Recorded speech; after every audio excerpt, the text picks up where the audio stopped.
You know who Breeze Airways is, right? Those tiny blue planes flying to the most random cities in America? No? Seriously? Fine. I'll explain it. All right, fine. And here's the real story. Breeze Airways is actually a brand new U.S. airline that started in 2021. Their whole thing is flying cheap fares to cities that big airlines usually ignore. And the secret sauce? The Airbus A220, a super efficient little jet that lets them fly farther, cheaper, and into airports most people don't even think about. And one of their biggest bases is Tampa.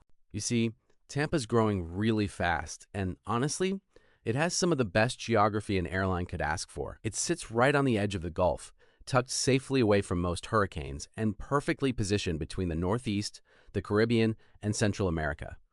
So for an airline like Breeze, small, flexible, and trying to expand, Tampa is basically the ideal launch pad.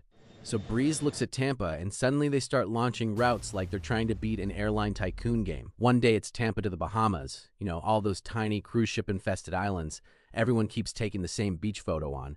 And then suddenly it's Central America, the continent that's basically 90% green on Google Earth. And somehow they're doing all this with their tiny, tiny blue planes.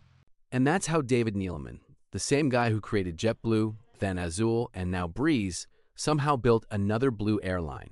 Like at this point, I think he's genuinely obsessed with the color. JetBlue has blue in the name. Azul literally means blue. Breeze, also blue. This man saw the entire color wheel and said, "No thanks, I'll pick blue again." But honestly, you've got to give this man some credit. He has successfully created the world's bluest collection of airlines. So Tampa gets more routes, Breeze gets more attention, and Neeleman gets to keep living his blue-themed airline fantasy. So how far can this go? Well, that depends on whatever plot twist he drops next. And now,